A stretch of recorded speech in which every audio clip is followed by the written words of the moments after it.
पास।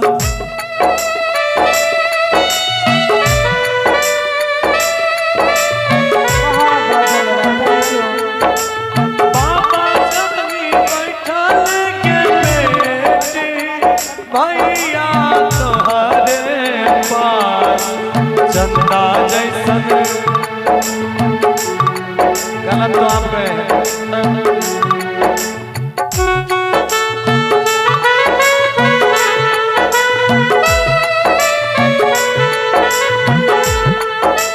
चंदा जैसन मुहावा के बेटी काहे कइने छे उदास। कहते तोरा कहिया हो भैया और शनिचर राय शनिचर राय बाबा भट्टा के मालिक बहुत पुरस्कार बहुत धन्यवाद। बहुत बहुत धन्यवाद शनिचर राय कहते तोरा कहिया हो भैया कहते तोरा चुटकी भर सिंदूर हो भैया घरवा कर सोन सा। चुटकी भर सिंदूर हो भैया घरवा कर सोन सा।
चंदा जैसन मुहावा के बहिना चंदा जैसन मुहावा के बहिना काहे कइने छे उदास। चंदा जैसन मुहावा के बहिना काहे कइने छे उदास। कहते तोरा कहिया हो चाचा कहते दिया तोरा ज्ञान।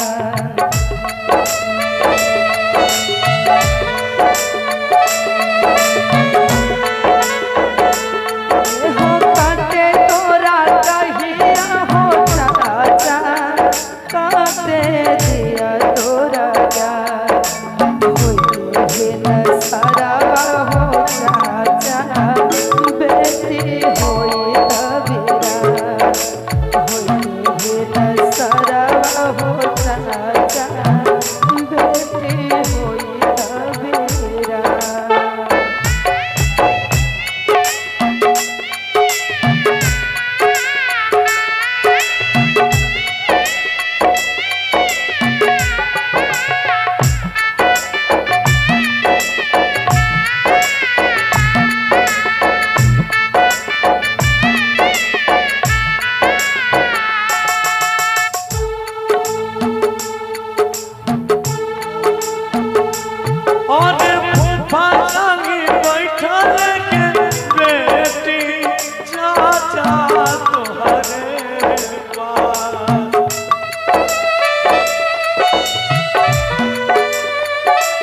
पहिला काहे कइले उदास कहते तोरा कहिया हो गोपा कहते दिया तोरा ज्ञान